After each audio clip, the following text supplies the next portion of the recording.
আসসালামু আলাইকুম। প্রিয় পেঁপে চাষী বন্ধুরা, আজকে আপনাদের সম্মুখে নিয়ে আসলাম পেঁপে চাষ করার জন্য কিভাবে সার প্রস্তুত করতে হয়। আমি চারা রোপণ করছি আজকে ২৪ দিন। ২৪ দিন পরে গাছে প্রথম ডোজ দেওয়ার জন্য সার প্রস্তুত করছি।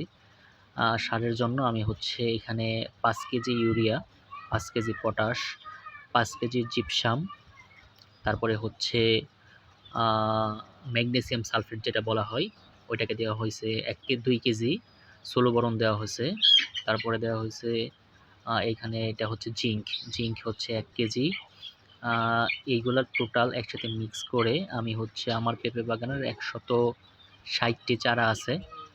চারার চারপাশে এভাবে রিং করে সুন্দরভাবে চারপাশে রিং করে সারগুলো দিয়েছি। আজকের আকাশের ওয়েদার কিছুটা মেঘলা, এইজন্য সারটা দিয়ে দিছি যাতে করে বৃষ্টি পড়ার পরে এইগুলা আ গাছের সাথে মিশে যায় একেবারে। দেখেন আমাদের চারা রোপণের আজকে বয়স ২৪ দিন। চারাগুলো মাশাআল্লাহ গ্রোথ বেশ ভালো আছে। একেকটা চারা ১ ফুটের মতো লম্বা হয়ে গেছে অলরেডি। আমি যখন চারা রোপণ করি তখন মাটির সাথে দিয়েছিলাম শুধুমাত্র টিএসপি এবং জৈব সার। টিএসপি আর জৈব সার দেওয়ার পরে আজকে ২০ দিন পরে আমি আজকে আ এই সারটা প্রয়োগ করলাম।